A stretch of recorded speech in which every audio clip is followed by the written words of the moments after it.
যে গত দুদিনের যেই সকল ঘটনাবলী, এটা আমাদের জন্য অত্যন্ত হৃদয় বিদারক, মর্মস্পর্শী। আমরা স্তম্ভিত এই ঘটনায়, যেটা তুরাগ তীরে গত রাতের শেষ প্রহরে, রাত 4টার কিছুক্ষণ আগে থেকে শুরু করে প্রায় ফজর পর্যন্ত যে নারকীয় তাণ্ডব পরিচালিত হয়েছে, আসলে এইটার ভয়াবহতা এবং এর যে বিভৎসতা, এর যে নির্মমতা, এটা ভাষায় ব্যক্ত করা সম্ভব না। তো এই জন্য আজকে কোনো মাহফিলে সাধারণ যে আলোচনা আমি করে থাকি, সেই ধরনের আলোচনা করার মতো মানসিকতাও আমার নেই। গতকাল সন্ধ্যার পরে সাভারে ছিলাম, ইত্তেহাদুল মাদারিস সাভার থানার সংশ্লিষ্ট সকল মাদ্রাসাগুলোর একটা শিক্ষা বোর্ড। সেখান থেকে, সেই মঞ্চ থেকে নেমে আমি সোজা কাকরাইল চলে গেলাম পরিস্থিতির কারণে। সারা রাত কাকরাইলে, সারাদিন কাকরাইল সংশ্লিষ্ট জায়গাতেই আমরা অবস্থান করেছি এবং এই মর্মান্তিক পরিস্থিতির যতটা সম্ভব আমরা মানুষের ক্ষয়ক্ষতি, জানমাল এবং প্রাণহানির মাত্রাটা কমানোর সর্বাত্মক চেষ্টা করেছি। পরিস্থিতির জন্য কোনোভাবেই আর অবনতি না ঘটে, দেশ এবং ইসলাম বিরোধী আভ্যন্তরীণ এবং বহির শত্রুরা যেন কোনোভাবেই তারা ষড়যন্ত্র করে সফলকাম না হতে পারে, সেজন্য আমাদের প্রচেষ্টা ছিল এবং সামনের দিনেও আমাদের এই প্রচেষ্টা অব্যাহত থাকবে ইনশাআল্লাহ। দেখেন, আমি যখন গত মে মাসের 3 তারিখ আল্লাহ পাক রব্বুল আলামিন তার খাস রহমতে আমাকে 3 বছর 15 দিন পরে কারামুক্তি দান করেছেন। আমি যখন কারাগার থেকে মুক্তি লাভ করে স্বাভাবিক জীবনে আবার ফিরে আসি, তো সারা দেশ থেকে ব্যাপকভাবে আলেম ওলামা আমার সাথে সাক্ষাৎ করতে আসে। মানুষের উচ্ছ্বসিত আবেগ এবং ভালোবাসায় আমি আপ্লুত হই এবং আসলে একরকম নতুন করে আবার দ্বীনের কাজ ব্যাপকভাবে করার একটা মনোবল আল্লাহ পাক আমাকে দান করেন।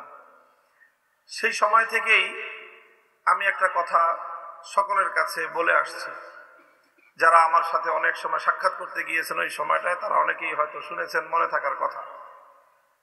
আমি বর্তমান বাংলাদেশের যে পরিস্থিতি, যে প্রেক্ষাপট, এই প্রেক্ষাপটকে সামনে রেখে বিশেষভাবে আমার জীবনের চলার যে নীতি, এই সময়টা আমি অবলম্বন করব বলে স্থির করেছি, সেটা আমি উলামায়ে কেরামের কাছে উপস্থাপন করেছি।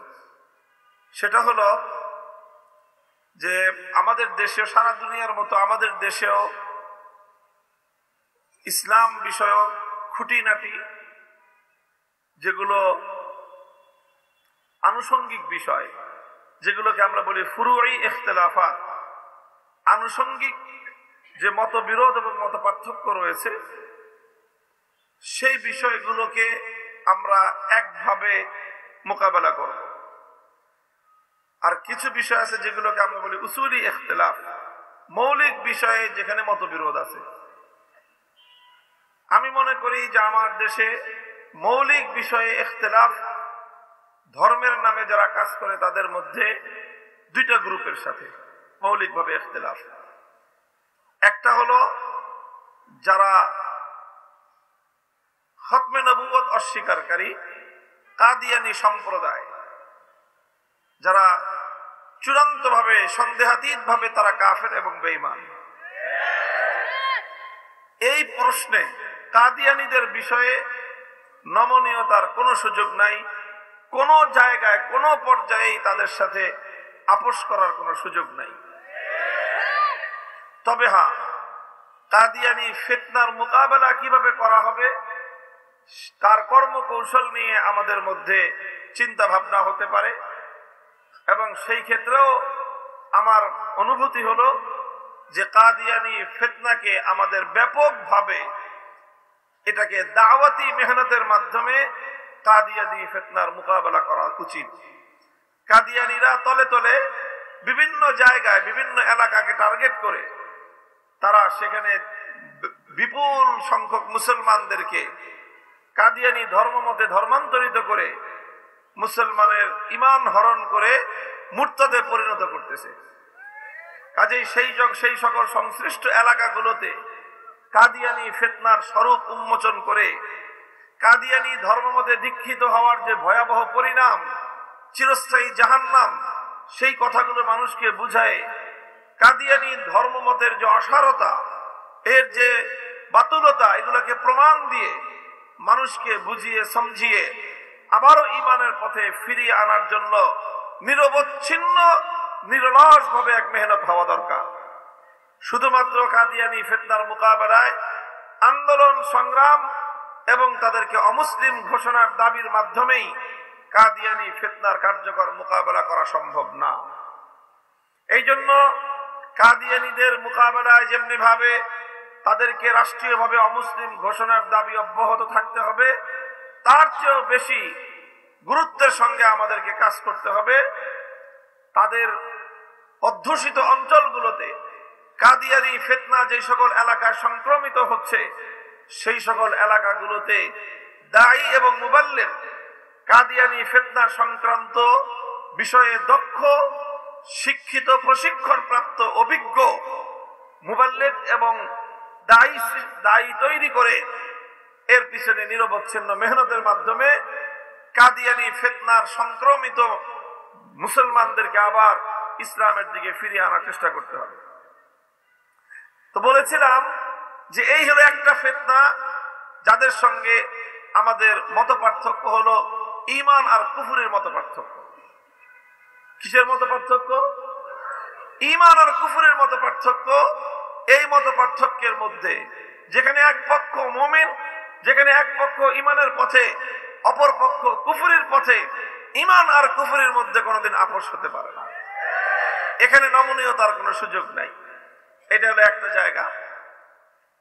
আর আরেকটা জায়গা হলো যারা সমাজ ব্যবস্থা থেকে, রাষ্ট্র ব্যবস্থা থেকে, রাজনীতি থেকে, মানুষের গোটা সমাজ থেকে ইসলামী সভ্যতা, ইসলামী জীবন ব্যবস্থা, ইসলামী আদর্শকে উচ্ছেদ করে দিয়ে কোন ধর্মনিরপেক্ষতা নামক, সেকুলার ধর্ম নামক অন্য কোন মতবাদ সমাজে প্রতিষ্ঠিত করবার জন্য যারা কাজ করে, এদের সাথেও আমাদের আপোষ করার কোনো সুযোগ নেই।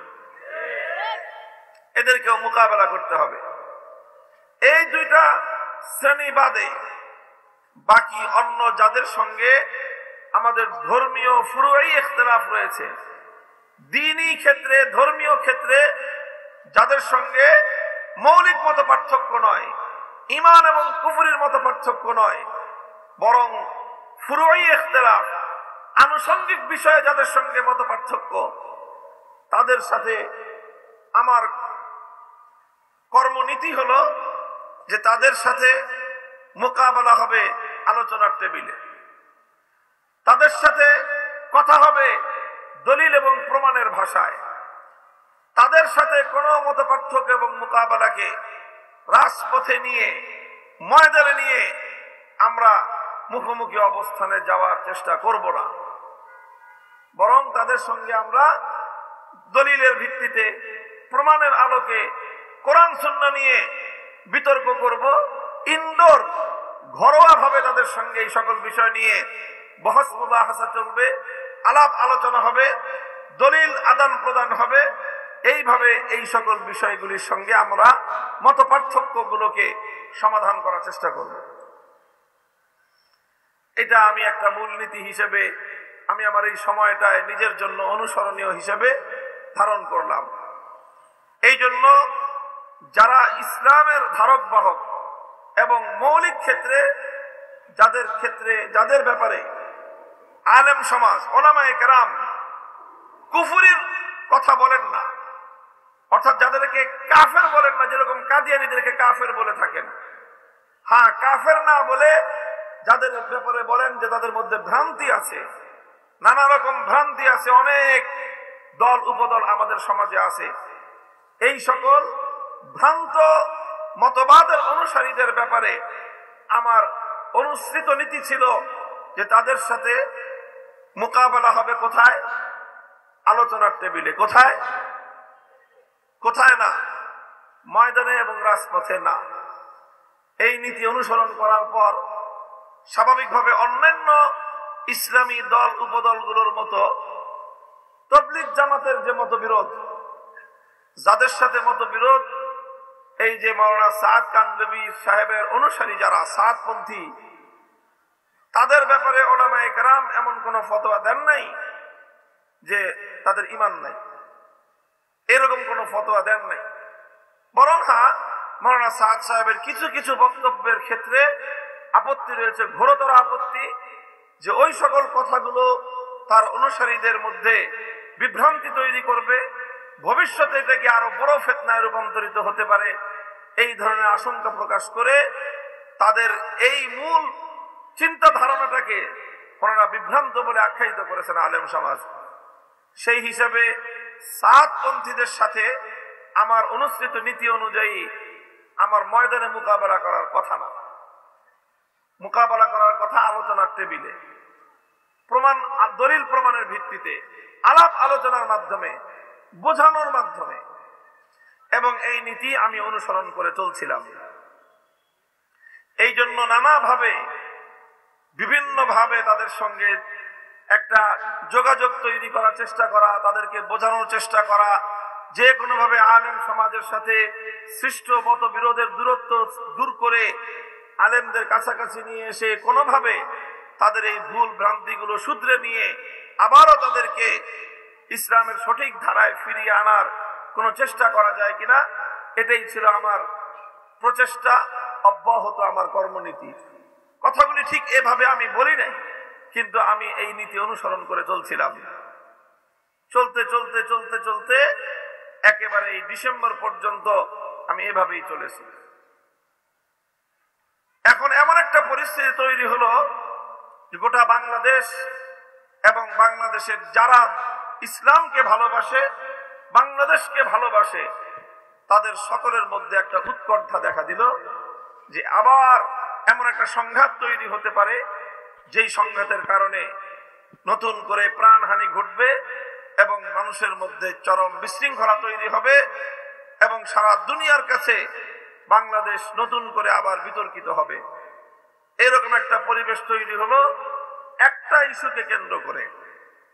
সেটা হলো যে এই যে টঙ্গী ইজতেমার ময়দানে তারা জোর করতে চায়, জোর ইজতেমা যেটাকে বলা হয় মূল ইজতেমার পূর্বে, এবং এই জোরটা হয় তাবলীগ জামাতের ঐতিহ্যগতভাবে যারা কমপক্ষে 3 চিল্লার সাথী, শুধুমাত্র সেই 3 চিল্লার সাথীদেরকে নিয়েই ইজতেমার পূর্বে একটা জোর ইজতেমা হয়ে থাকে, যে 3 চিল্লার সাথীরা এই জোর ইজতেমা থেকে একটা দিক নির্দেশনা নিয়ে সারা দেশে ছড়িয়ে পড়বে মূল ইজতেমাকে কামিয়াব করার জন্য।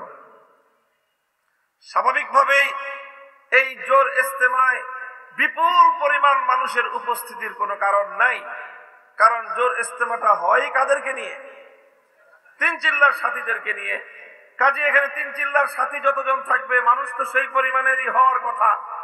এখানে আলেম ওলামাদের সঙ্গে তাবলীগ জামাতের যে অংশটা কাজ করে, তাদের সাথে 3 চিল্লার সাথী অনেক বেশি, সাল লাগানোর সাথীর সংখ্যা অনেক বেশি।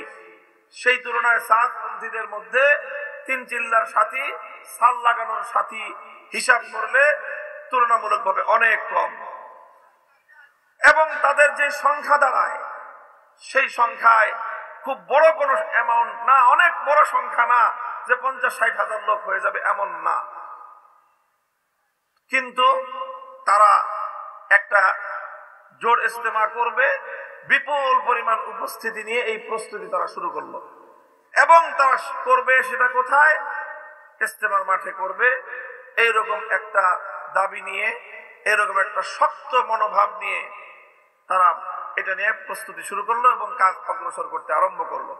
অথচ ইতিপূর্বে সরকারের যে বর্তমান অন্তর্বর্তীকালীন সরকার প্রতিষ্ঠিত হওয়ার পর আমরা সকলেই জানি আগস্ট বিপ্লবের পরে বাংলাদেশ বিরোধী যেই শক্তি, যারা বাংলাদেশকে অস্থিতিশীল করতে চায়, যারা বাংলাদেশকে কোনোভাবেই মাথা তুলে দাঁড়াতে দিতে চায় না, সেই অপশক্তি বাংলাদেশকে অস্থিতিশীল করবার জন্য বাংলাদেশে নানাভাবে মানুষে মানুষে সংঘাত তৈরি করে দেশটাকে অকার্যকর করার জন্য সব ধরনের ষড়যন্ত্রের পথ তারা অবলম্বন করে চলছে।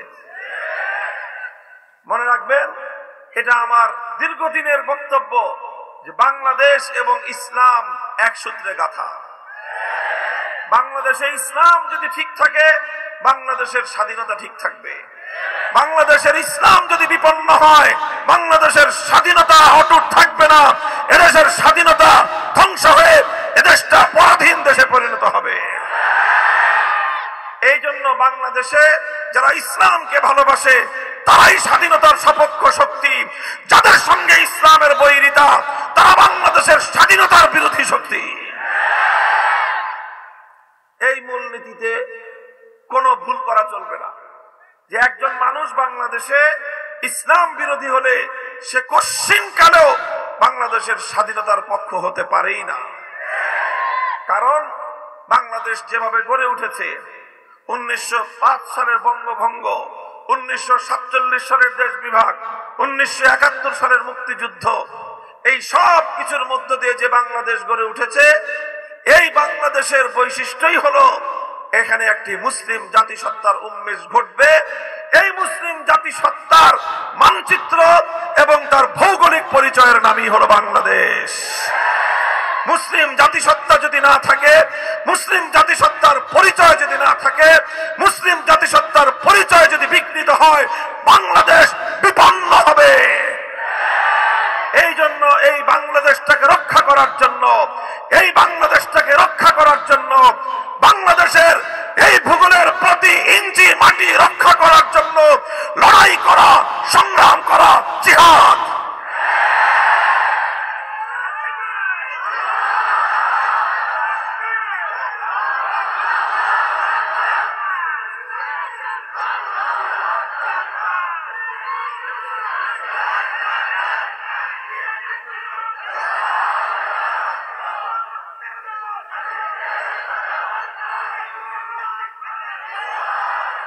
লক্ষ্য করেন, দেখেন, যখন এরকম একটা পরিস্থিতি তৈরি হলো, বাংলাদেশের আগস্ট বিপ্লব, বাংলাদেশের আগস্ট বিপ্লব, এটাকে এদেশের মানুষ দ্বিতীয় স্বাধীনতা বলে আখ্যায়িত করেছে। অর্থাৎ আগস্ট বিপ্লবের সঙ্গে বাংলাদেশের অস্তিত্বের সম্পর্ক। আগস্ট বিপ্লব যদি ব্যর্থ হয়, বাংলাদেশের স্বাধীনতা বিপন্ন হবে। আগস্ট বিপ্লব যদি ব্যর্থ হয়, বাংলাদেশ অঙ্গরাজ্যে পরিণত হবে। আগস্ট বিপ্লব যদি ব্যর্থ হয়, বাংলাদেশ বিরোধী শক্তিরা বাংলাদেশটাকে ছিঁড়ে খুঁড়ে খাবে। এই জন্য আগস্ট বিপ্লবের পর এদেশের আলেম সমাজ খুবই চৌকান্না সচেতন যে আমাদের এমন কিছু করা সমীচীন হবে না যে কারণে দেশের বর্তমান যে একটা পরিস্থিতি, খুবই বর্তমান একটা অস্বাভাবিক এবং একটা সাময়িক একটা সরকার ব্যবস্থার মধ্য দিয়ে বাংলাদেশকে অতিক্রম করতে হচ্ছে। এই পরিস্থিতিতে কোনো ধরনের সংকট তৈরি হওয়া, কোনো ধরনের সরকারের উপর অতিমাত্রায় চাপ তৈরি করে নিজেদের দাবি দাওয়া আদায় করা, এটাকে আমরা মনে করি একটা সুযোগ সন্ধানী কাজ। দেশটা এখন একটা অন্তর্বর্তীকালীন সময় অতিক্রম করছে। সরকার হলো এখন একটা অস্থায়ী সরকার। তো একটা অন্তর্বর্তীকালীন সময় অতিক্রমকারী একটা দেশের একটা অস্থায়ী সরকারকে যদি সুযোগ পেয়ে যারা দাবির পরে দাবি তুলতে চায়, এটা অবশ্যই সুযোগ সন্ধানী একটা কাজ। এটা কোনো বীর পুরুষের কাজ নয়, এগুলো হলো কাপুরুষের কাজ। সুযোগ পেয়ে এখন সবাই যার যার মতো করে নিজেদের সামান্য সামান্য স্বার্থের জন্য দেশ এবং জাতির বড় ধরনের ক্ষতি করতে তারা দ্বিধা করে না। উলামায়ে কেরামের কৌশল ছিল এবং এটা আমাদের সুচিন্তিত আমাদের নীতি এবং পলিসি ছিল যে এই সময়টায় আমরা রাষ্ট্র এবং সরকার বিব্রত হয় এমন বড় ধরনের কোনো ধরনের চাপ প্রয়োগ আমরা করব না। যদিও আমাদের অনেক কথা আছে, অনেক দাবি আছে, আমাদের অনেক আবেগ আছে, আমাদের অনেক এজেন্ডা আছে, আমাদের 15 বছরের জুলুম এবং নির্যাতন সহ্য করার দাস্তান রয়েছে, আমাদের ঘরগুলোতে আজও অনেক বিধবার কান্নার রোল আছে, আমাদের ঘরগুলোতে আজও অনেক এতিম সন্তানের বিলাপ রয়েছে, আমাদের ঘরগুলোতে এখনো অনেক সন্তানহারা মায়ের আহাজারি রয়েছে, আমাদের ঘরগুলোতে এখনো অনেক ভাই হারা বোনের আর্তনাদ রয়েছে, অনেক কিছু রয়েছে। সব কষ্ট বুকে চাপা দিয়ে আমরা শুধুমাত্র দেশ, জাতি এবং ইসলামের স্বার্থে এই সময়টাকে সুযোগ সন্ধানী হিসেবে আমরা ব্যবহার করতে চাই না। আর না হলে এদেশের আলেম সমাজের সেই সামর্থ্য রয়েছে, এদেশের আলেম সমাজের সেই সামর্থ্য রয়েছে যে আলেম সমাজ নিজেদের দাবিগুলো বুকে পাড়া দিয়ে আদায় করতে পারে, কিন্তু সেটা হবে দুর্বল সময়ে রাষ্ট্রের সঙ্গে ভীরুতা এবং কাপুরুষতার আচরণ। এই জন্য নীতি নির্ধারণী পর্যায়ের আলেম সমাজ সিদ্ধান্ত নিয়েছেন যে তবলিগের এই বিষয়েও দীর্ঘদিনের আমাদেরকে বিগত ফ্যাসিবাদী সরকার এই বিষয়টা নিয়ে যার পর নাই আলেম সমাজকে উত্তপ্ত করেছে, বিরক্ত করেছে। আমাদের যারা আলেমদের অনুসারী তবলিগপন্থী যারা আছেন, বিগত ফ্যাসিবাদী সরকারে তাদের দুইটা উপাধি ছিল, একটা হলো পাকিস্তানপন্থী আর একটা হলো হেফাজতি। বলেন, সাতপন্থী এমন কোন তবলিগি নাই যে দৈনিক 2-4 বার হেফাজতি জপ না জপত। হেফাজতি বলে গালি দেওয়া হতো। কেন হেফাজতি বলে কেন গালি দিত? গালি দিত এই জন্য যে হেফাজতি বলে গালি দিলে শেখ হাসিনা খুশি হয়। শেখ হাসিনার আনুকূল্য লাভ করার জন্য তবলিগ জামাতের এই পন্থীকে, এই পক্ষকে তারা হেফাজতি বলে আখ্যায়িত করত, হেফাজতি বলে গালি দিত, হেফাজতি বলে সরকার এবং ফ্যাসিবাদী রাষ্ট্রের ফ্যাসিবাদী সরকার প্রধানের আনুকূল্য পাওয়ার জন্য যা যা করতে হয় তাই তারা করেছিল। এই সব আমরা নীরবে সহ্য করেছি। যখন ফ্যাসিবাদী সরকার বিলুপ্ত হয়ে গেল, নতুন সরকার গঠিত হলো, এই সময়ে আমরা আরো অনেক বড় বড় দাবি নিয়ে আমরা মাঠে অগ্রসর হতে পারতাম। আমি বিশেষ করে আলেমদেরকে বলেছি যে দেখেন, আমাদের মূলনীতি হওয়া উচিত যে এই বিষয়টা আর যেন দীর্ঘ সূত্রিতা না ঘটে। বিগত সরকারের পলিসি ছিল ডিভাইড অ্যান্ড রুল। তবলিগ জামাতের এই বিবাদ এটা যেন কোনোদিন মীমাংসা না হয়, বরং এমন ভাবে কেচাল লাগায় রাখো যাতে প্রতি বছর তাদের কাছে ধর্ণা দিতে হয়, কোনোভাবেই যেন স্থায়ী কোনো সমাধান না হয়। তো আমরা সিদ্ধান্ত করলাম যে এখন দ্রুত একটা স্থায়ী সমাধানের দিকে যাওয়া উচিত, যাতে এগুলো নিয়ে কেচাল করতে করতে বারবার আমাদেরকে যেন সরকারের কাছে ধর্ণা দিতে না হয় ধর্মীয় বিষয় নিয়ে। এই জন্য আলেমদের বিগত সরকার কর্তৃক অনেক ধরনের নিপীড়নের পরেও সেই বিষয়গুলি যেন বহাল রেখে আমরা নতুন কোনো দাবি দাওয়া উত্থাপন করতে চাই নাই। কারণ এখন রাষ্ট্র অন্তর্বর্তীকালীন সরকারের সময়ের মধ্যে দিয়ে অতিক্রান্ত হচ্ছে, সরকারও হলো এখন একটা অস্থায়ী সরকার। ঠিক আছে, যেমনি আছে এইভাবে চলতে থাকুক। এইভাবে চলতে চলতে ইজতেমাটা যাক, ইজতেমার পরে বর্তমান সরকারের গুরুত্বপূর্ণ দায়িত্বশীলরা আশ্বাস দিয়েছেন যে মার্চ এপ্রিল মাসে এই বিষয়গুলোর একেবারে স্থায়ী একটা সমাধান আমরা উভয় পক্ষের সঙ্গে আলাপ আলোচনার ভিত্তিতে আমরা করে দিব। আমরা সেই অপেক্ষায় ছিলাম এবং তাদের অনুরোধে, সরকারের উপদেষ্টা মণ্ডলীর অনুরোধের প্রেক্ষিতে ওলামায়ে কেরাম এবং তাদের পক্ষের তবলিগের মুরব্বীগণ অনেক বড় বড় দাবি মুহূর্তের মধ্যে পরিত্যাগ করেছেন। বলেছিলেন যে কাকরাইলে তাদেরকে দাগা দেওয়া হবে না, কারণ কাকরাইল যে কাজের জন্য আমাদের কথা হলো যে সেই কাজ ওলামায়ে কেরামের নেতৃত্বেই হওয়া চাই। কাকরাইলের যেই ট্রাস্টি বোর্ড, সেই ট্রাস্টি বোর্ডে ওলামায়ে কেরামের সংখ্যাধিক্য, তারাই এই ট্রাস্টি বোর্ড চালায় এবং কাকরাইল এটা একটা মসজিদ এবং মাদ্রাসা কমপ্লেক্স, শুধু মসজিদ নয়, মাদ্রাসাটা পূর্ণাঙ্গভাবে আলেম সমাজের দ্বারা পরিচালিত। কাজেই সেই হিসেবে কাকরাইল মসজিদের পূর্ণ প্রপার্টি এমনিতেই শতকরা 75% আলেমদের কাছে। সেখানে আবার ট্রাস্টি বোর্ডের মধ্যেও আলেমরা হলো 2/3, 6 জনের মধ্যে 4 জন। কাজেই সেই হিসেবে 2 জনকে তো এমনিতেই তারা সিদ্ধান্তের বলেই তাদেরকে বহিষ্কার করে দিতে পারে। 6 জনের যদি মিটিং হয়, 4 জনের একমত, 2 জনের আরেক মত, কারটা সিদ্ধান্ত হবে? তো 6 জনের মতে সিদ্ধান্ত হলে এমনিতেই তো তারা বাতিল হয়ে যায়। নিয়ম অনুযায়ী তাদেরকে বাদ দিয়ে দেওয়ার সুযোগ ছিল, কিন্তু সেদিকে যায় নাই যে ঠিক আছে আমরা মিলেমিশে কিছুটা ছাড় দিয়ে চলতে থাকি, কোন নতুন কোন ক্যাচাল যেন তৈরি না হয়। এইভাবে চলতে এবং সর্বশেষ রাষ্ট্রীয় সিদ্ধান্ত যে স্থিতাবস্থা বহাল থাকবে। আপনারা যেভাবে কাকরাইল চালাচ্ছেন চালান, ওনারা যতটুকু সময় কাকরাইল পরিচালনা করুক। ইজতেমার মাঠে যেভাবে সারা বছর আপনারা কার্যক্রম পরিচালনা করছেন, ইজতেমার মাঠে তো সারা বছর অন্য কোনো কাজ থাকে না। একটা কাজ হলো ইজতেমার মাঠের সারা বছরের কাজ, সেটা হলো একটা মাদ্রাসা পরিচালিত হয়, যেটা সারা বছরের কাজ। আর বাকি অন্য সব কাজই হলো মৌসুমী কাজ। এই জন্য স্বাভাবিকভাবেই মাদ্রাসা যেহেতু সারা বছর চলে এবং দাওয়াত এবং তাবলীগের সাথী প্রায় 80 থেকে 90% আলেম ওলামাদের সাথে এই বিপুল কার্যক্রম পরিচালনার জন্য গত 7 বছর ধরেই ইজতেমার পুরনো মাঠ আলেম সমাজ পরিচালনা করে আসতেছেন। এই প্রথম তারা অন্তর্বর্তীকালীন সরকারের এই যে অন্তর্বর্তী সময় আর অস্থায়ী সরকারকে তারা দুর্বল ভেবে এখন ওই ইসকন যেই পথ অবলম্বন করেছিল যে এখন যে কোনো ভাবে নিজের অন্যায় আবদার আদায় করার এখনই সময়।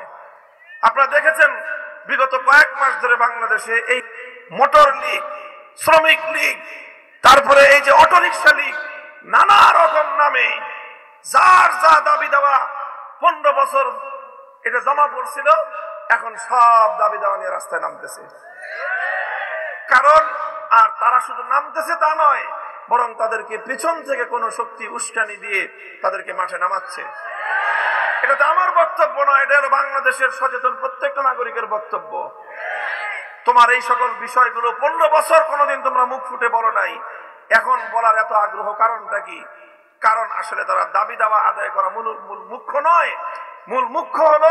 মুখ্য উদ্দেশ্য হলো এই সময়ে দেশের মধ্যে একটা অস্থিতিশীলতা সৃষ্টি করা।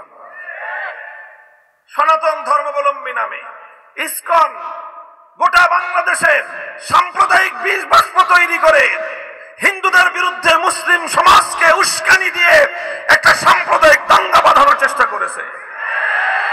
ঠিক একই কায়দায় ওনারাও এই ধরনের কারো দ্বারা প্ররোচিত হয়ে অযথা ইস্যু নন ইস্যুকে ইস্যু বানায় যে আমাদেরকে এবছর 7 বছর আমরা করতে পারি নাই, এই বছর যে কোনো মূল্যে টঙ্গী মাঠে আমরা ইজতেমা করব।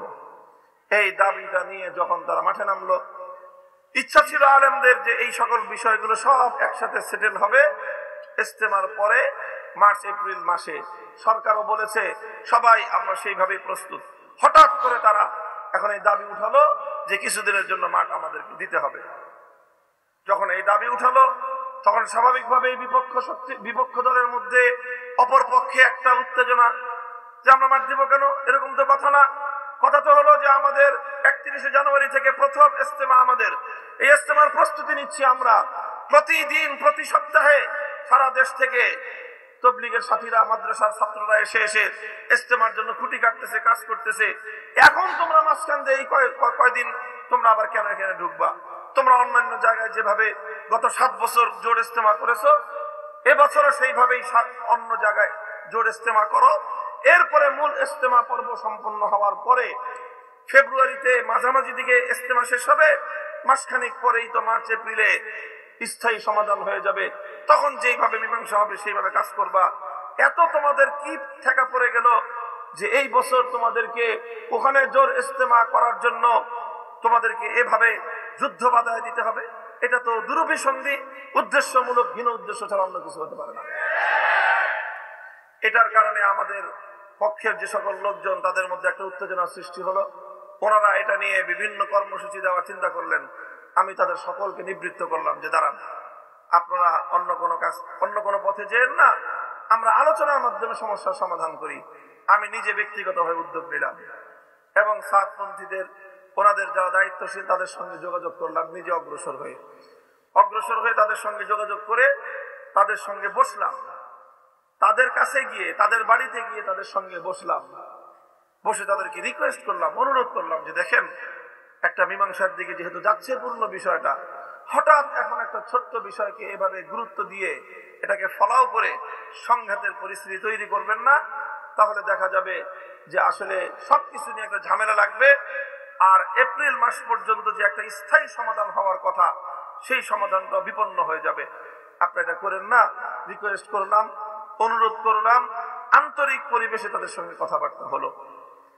তারা সিদ্ধান্ত দিলেন না, বললেন যে আমাদের মুরব্বীদের সাথে আলোচনা করে সিদ্ধান্ত নিতে হবে। ঠিক আছে, যান, মুরব্বীদের সঙ্গে আলোচনা করেন। এরপরে তাদের পক্ষ থেকে নানাভাবে যে বার্তা পেলাম আমরা, যে কোনো মূল্যে তারা এখানে জোর ইস্তেমা করবেই। শুধু তাই নয়, মীমাংসিত ইস্যু যেগুলো, সেই ইস্যুগুলোতেও যে 7 বছর যেইভাবে চলে আসছে, এবছরের ইস্তেমাটা অন্তত সেভাবে চলার পরে স্থায়ী সমাধান হবে, এটা সিদ্ধান্ত হয়ে গেছে। সেই বিষয়ে একটার পরে একটা তারা বলতেছে যে এই বছরের ইস্তেমাতেই এটা করতে হবে, এটা করতে হবে, এটা না করলে আমরা এই করে ফেলবো, সেই করে ফেলবো।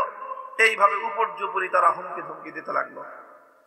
এখন আমি যেহেতু ব্যক্তিগতভাবে আমাদের দায়িত্বশীলদেরকে বলেছিলাম যে ঠিক আছে, আমাকে একটা সুযোগ দেন, আমার তাদের ব্যাপারে আস্থা, এতটুকু আশা ছিল যে যদি আমি বা আমার মতো এরকম আমাদের মতো 2-4 জন ব্যক্তি আমরা স্বয়ং তাদের কাছে গিয়ে অনুরোধ করি, তাহলে তারা অন্তত ন্যূনতম তাদের মধ্যে যদি মানবতা থেকে থাকে, তাহলে তারা আমাদের অনুরোধটুকু রক্ষা করে, আমাদের অনুরোধের সম্মানটুকু রক্ষা করে, তাদের বাড়িতে গিয়ে অনুরোধ করেছি, এই সম্মান রক্ষার্থেও অন্তত তারা বিষয়টা চেপে যাবে। কিন্তু আমরা হতাশ হলাম। তারা পাল্টা আমাদেরকে এমন ভাবে মেসেজ পাঠালো যে মনে হলো যে আমরা যে সাইডে গেছি, এটা তারা মনে করছে যে আমরা দুর্বল হয়ে গেছি, আর এই দুর্বল হয়ে গেছি এখন আরেকটু চাপ দিলেই হয়ে যাবে, এটা মনে করলো। এই জন্য আমরা যাওয়ার পরে এখন তাদের ভাষা আরো কঠোর হয়ে গেল। আগে তো বলতো যে আমরা জোর ইস্তেমা করব, আমরা যাওয়ার পরের খবর হলো যে কোনো মূল্যে করবই করব। তখন তো আমি যাদের সাথে কথা দিয়েছিলাম যে তাদেরকে আমি আলোচনার মাধ্যমে বিষয়টা মীমাংসা করতে পারবো, এখন আমি তো ব্যর্থ হয়ে গেলাম। এখন ব্যর্থ হয়ে এখন ইসলামের মূলনীতি অনুযায়ী وَإِنْ طَائِفَتَانِ مِنَ الْمُؤْمِنِينَ اقْتَتَلُوا فَأَصْلِحُوا بَيْنَهُمَا فَإِنْ بَغَتْ إِحْدَاهُمَا عَلَى الْأُخْرَى فَقَاتِلُوا الَّتِي تَبْغِي حَتَّى تَفِيءَ إِلَى أَمْرِ اللَّهِ فَإِنْ فَاءَتْ فَأَصْلِحُوا بَيْنَهُمَا بِالْعَدْلِ وَأَقْسِطُوا إِنَّ اللَّهَ يُحِبُّ الْمُقْسِطِينَ। কোরআনে পাকের সূরাতুল হুজুরাতে আল্লাহ পাক রব্বুল আলামিন দুটি মুমিন দলের মধ্যে যখন কোনো বিবাদ তৈরি হয়, তখন সেই বিবাদ মীমাংসার জন্য আল্লাহ পাক যে মূলনীতি বলেছেন সেটা হলো, লক্ষ্য করেন, এটা সকল ক্ষেত্রে কার্যকর। দুইটা মুমিন পরিবার, দুইটা মুমিন সোসাইটি, যে কোনো দুইটা মুমিন দলের মধ্যে যখন কোনো একটা বিষয় নিয়ে বিভেদ দেখা দিবে, তখন তৃতীয় পক্ষের কাজ কি? ফাসলিহু বাইনাহুমা। তৃতীয় পক্ষের কাজ হলো দুই পক্ষের মধ্যে তোমরা মীমাংসা করে দাও। এখন যদি এমন হয় যে সালিশ যারা দুই পক্ষের মধ্যে মীমাংসা করতে গেল অথবা অনুরোধ করলো, যদি এক পক্ষ তারা যদি কোনোভাবেই নমনীয় না হয়, বরং তারা যদি ফাইম বাগাতে ইহদাহুমা আলাল উখরা, এক পক্ষ যদি আরেক পক্ষের উপর অন্যায়ভাবে চাপ প্রয়োগ করতে থাকে, তখন তৃতীয় পক্ষের কাজ হলো, আল্লাহর কোরআন বলেছে যে তখন তোমরা আর নিরপেক্ষ থাকবা না, তখন তোমরা একযোগে যারা বাড়াবাড়ি করতেছে সবাই মিলে ওদেরকে ধরবা। এখানে আর কোনো কেউ নিরপেক্ষ থাকবে না। তখন আগে দ্বন্দ্ব ছিল দুইজনের, 10 জন মিলে গেছে দুইজনের মধ্যে মীমাংসা করতে। এখন যার কারণে মীমাংসা বাধাগ্রস্ত হবে, 10 জন তার বিপক্ষে অংশ নিবে। এখন আগে ছিল একজনের সঙ্গে বিরোধ, এখন হবে 11 জনের সঙ্গে বিরোধ। তুই আগে একজনের সাথে বিরোধ করেছিস, এবার আয় আমরা 10 জন সহ তার সাথে যোগ দিলাম। এই মূলনীতির আলোকে যখন তারা এই বিষয়টাকে এভাবেই অমানবিক ভাবে আমাদেরকে শূন্য হাতে ফিরিয়ে দিল, তখন আমরা আমাদের দায়িত্বের জায়গা থেকে আমার অঙ্গীকারের প্রেক্ষিতে তখন বললাম যে ঠিক আছে, তোমরা যেহেতু গায়ের জোরে দখল করতে চাও, আমরাও বললাম যে ইজতেমার মাঠে যেহেতু আমরা সিদ্ধান্তের আলোকে আছি, আমরা আছি, আমরা থাকবো। কেউ যদি পারে তাহলে আমাদেরকে দেখে উৎখাত করুক। আমাদের সেই দিনের বক্তব্যে আমার কথা এতটুকুই ছিল। আমার অন্যান্য সাথীরা বলেছে, মাওলানা আমানুল হক সাহেব স্পষ্ট ভাষায় একটা কথা বলেছেন যে 2018 সালে যেভাবে আমাদের রক্ত দিয়ে, আমাদের বুকের রক্ত দিয়ে তুরাগ নদীর পানি রঞ্জিত হয়েছে, যদি আবার আমাদের কাছ থেকে মাঠ নিতে হয় তাহলে আমাদের বুক থেকে রক্ত নিতে হবে, এছাড়া ইজতেমার মাঠ আমাদের কাছ থেকে নিতে পারবে না। ওনাদের বক্তব্যটা অত্যন্ত পরিষ্কার ছিল যে আমরা মার খাবো কিন্তু আমরা আঘাত করব না, আমরা আঘাত সহ্য করব, আঘাত করব না, আমরা জুলুম সহ্য করব, জুলুম করব না। এই যে আমাদের কথা ছিল, গত রাতে তারা সেটাকে অক্ষরে অক্ষরে বাস্তবায়িত করেছে। আমি ভেবে কুল পাই না, এত নৃশংসতা নিয়ে, এত বর্বরতা নিয়ে, এত ভয়াবহ জিঘাংসা নিয়ে কিভাবে তারা দাওয়াত এবং তাবলীগের মধ্যে একটা কাজ করে। ভাই 50,000 লোক, কত হাজার? ওখানে বিপরীত দিকে লোক ছিল 4-5 হাজার, তাও ঘুমন্ত। আচ্ছা বলেন 50,000 লোক ঢুকছে, আচ্ছা জোর করে ঢুকলাম, লোকগুলোকে মারার দরকারটা ছিল কি তোমাদের? বলেন বলেন কোন দরকার ছিল? তারা তো এমনি ঢুকে গেছে তারা।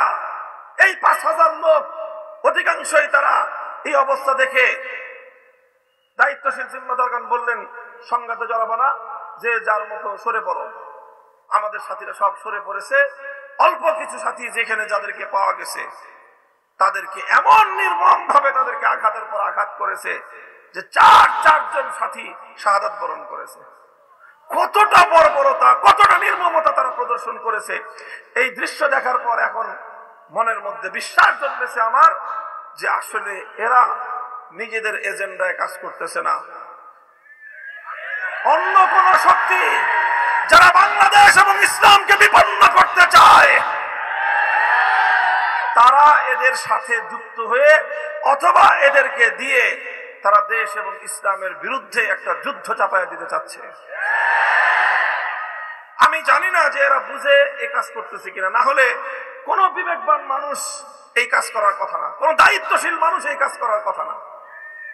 আপনি বলেন 50,000 মানুষ এসে 5,000 মানুষকে এলো পাতারি ধারালো অস্ত্র দিয়ে, ছুরি দিয়ে, চাকু দিয়ে বুকে পেটে আঘাত করলো, গলার মধ্যে জবাই করে দিল। এই ধরনের নৃশংস এবং বর্বর কাজ এটা করার তো কোনোই দরকার ছিল না।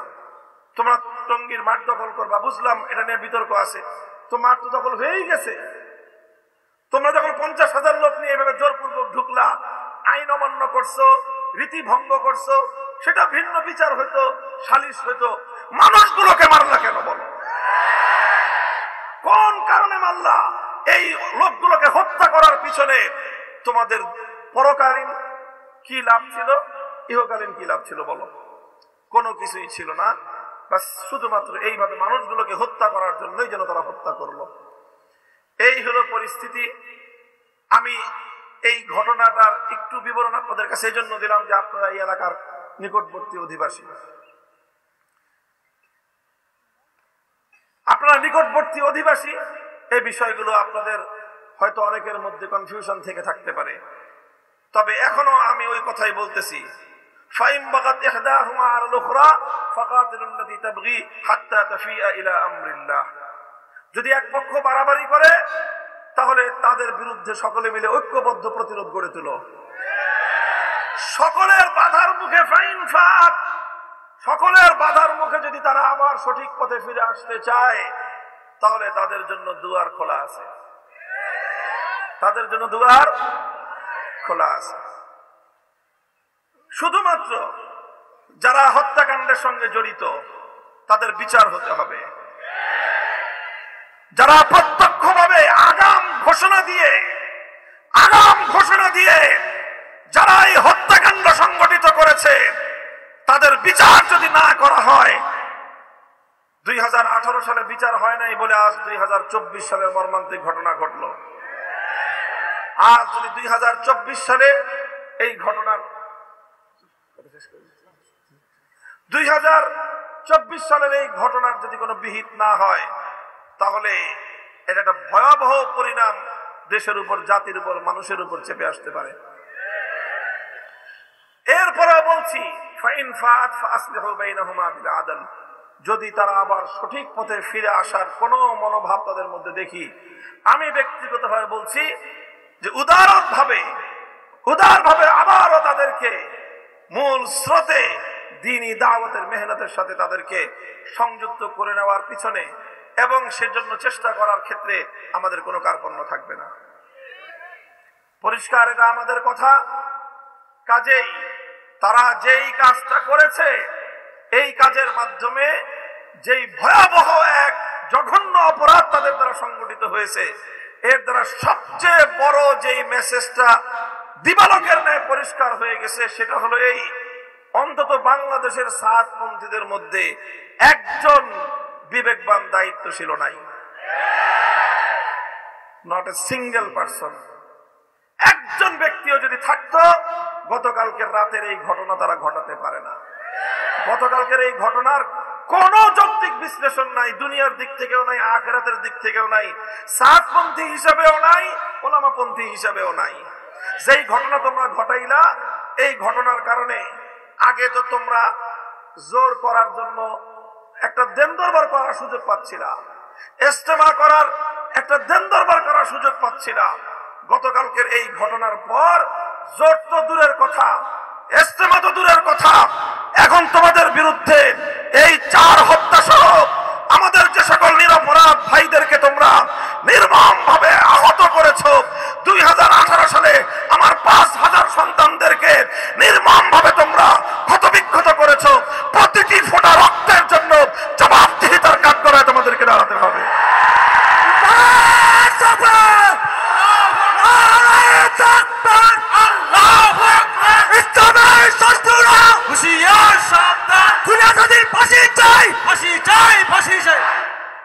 মোহতারাম হাজির, আমি আর কথা লম্বা করতেছি না। আমাদের বর্তমান বাংলাদেশের মাননীয় ধর্ম উপদেষ্টা, আসলে ধর্ম উপদেষ্টা এটা ওনার সবচেয়ে ছোট্ট পরিচয়। ওনার সবচেয়ে বড় পরিচয় তিনি আমাদের আল্লামা খালেদ হোসেন।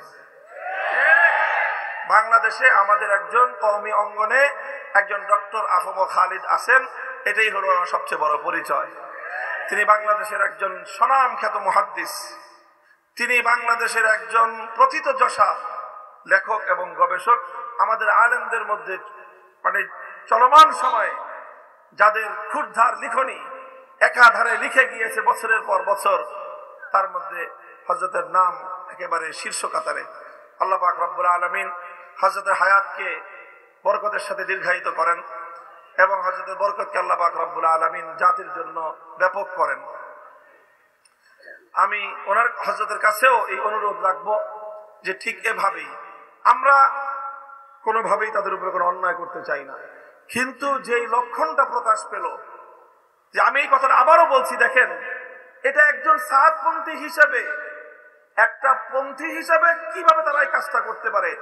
এরকম একটা হত্যাযজ্ঞ বর্বরতা পরিচালনা করলে তাদের জন্য যে একটা বড় ধরনের সমস্যা হবে, এটা তো পাগলেও বুঝে। বলেন, এটা পাগলে বুঝে না? কিন্তু একটা পাগলের মতো বিবেকটাও এই পুরা গ্রুপের আগাগোড়া কারণ নাই। এইরকম একটা আনব্যালেন্স, এই ধরনের একজন দায়িত্ব জ্ঞানহীন একটা পূর্ণ জামাত, এত বড় একটা দল যদি একটা দেশে থাকে, সেই দেশে নানা ধরনের অকারেন্স, নানা ধরনের বিশৃঙ্খলা, নানা ধরনের জবাবদিহিতাহীন কার্যকলাপ চলতেই থাকবে। এই জন্য এটা শুধুমাত্র এখন শুধু তবলিগের সাথীদের সমস্যা নয়, এটা একটা বাংলাদেশের সমস্যা। এই সমস্যা গোটা বাংলাদেশকেই সমাধান করতে হবে। কালকের ঘটনা পরম্পরা যদি কেউ বিশ্লেষণ করেন, আমার প্রত্যেকটা কথা আপনার কাছে বোঝানোর জন্য পাল্টা যুক্তির, আলাদা যুক্তির প্রয়োজন হবে না। বৈষম্য বিরোধী ছাত্র আন্দোলনের নেতৃবৃন্দ সার্জিস আলম এবং হাসনাত আব্দুল্লাহদের সঙ্গে তারা যে আচরণ করেছে, তাদেরকে যেভাবে ব্ল্যাকমেইল করেছে, জিন্দা মানুষ তারা এখনো ঢাকার শহরে তাদের কথাকে বিকৃত করে তাদের কথা দিয়ে পাবলিকরে ভুল টুল বুঝে তারা এই কাজ ঘটায় ফেলছে। অথচ তখনও সার্জিস আর হাসনাত আব্দুল্লাহ এরা কিন্তু সব জিন্দা, এরা দেখতেছে যে আমাদের কথাগুলোকে বিকৃত করে এই ধরনের কাজ এরা ঘটায় ফেললো। কাজে এই জন্য কোন সুস্থ মস্তিষ্ক সম্পন্ন লোক ওখানে আছে বলে আর এটার কোনোই অবকাশ নাই। কাজে এই লোকগুলোকে হয় এদের দায়িত্বশীল সকলকে এদেরকে কোনো একটা মানসিক হাসপাতালে ভর্তি করে দীর্ঘ মানসিক চিকিৎসা করে স্বাভাবিক অবস্থায় আসলে হয় আবার তারা কোথাও কোনো দায়িত্ব পালন করার সক্ষমতা অর্জন করতে পারে, আর না হয় এই ধরনের মানসিক ভাবে বিকারগ্রস্ত লোকগুলো যারা এইরকম একটা বর্বরতা এইভাবে চালায় ফেলতে পারে, অথচ ইতিপূর্বে আরেকটা বর্বরতা চালিয়েছে, এরকম একটা তিক্ত অভিজ্ঞতা থাকার পরেও আবার গতকালকের ঘটনা বিনা উস্কানিতে একতরফা ভাবে যেভাবে ঘটিয়েছে, এই ঘটনার পর এখন আর কোনোভাবেই তাদের উপর বিন্দু মাত্র আস্থা বাংলাদেশ রাখতে পারে না। বাংলাদেশ যদি এক্ষেত্রে ভুল করে ভবিষ্যতে অনেক বড় মাসুল দিতে হবে। আল্লাহ পাক রব্বুল আলামিন আমার দেশকে, আমার জাতিকে, ইসলামকে এবং ইসলামের প্রতিটি খিদমাত এবং প্রতিটি শাখা প্রশাখাকে আল্লাহ পাক রব্বুল আলামিন দিন দিন শক্তিশালী করেন। হযরত মাওলানা ইলিয়াস রাহমাতুল্লাহ আলাইহি প্রবর্তিত দাওয়াত এবং তাবলীগের মেহনত আরো দিন দিন উন্নতি এবং তারাক্কি করুন।